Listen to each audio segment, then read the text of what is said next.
Good morning, students. Today topic: find the remainder when 161 into 162 into 163 by 16. 161, 162, 163 ఉన్నప్పుడు by 16 ఉన్నప్పుడు మనకు reminder ఎంత వస్తుంది అని అడిగారు. దీన్ని నార్మల్గా జనరల్గా చేయాలంటే దీన్ని 161ని 162ని 163ని ఇంటూ చేసి దానికి వచ్చిన దాన్ని ఆన్సర్ని 16 తోటి చేసినాక రిమైండర్ వస్తుంది.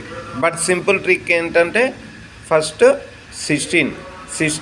161లో ఎంత పోతే 10 టైమ్స్ రిమైండర్ ఎంత 1 ఇంటూ మళ్ళీ ఇక్కడ రిమైండర్ ఎంత 2 ఇంటూ 3.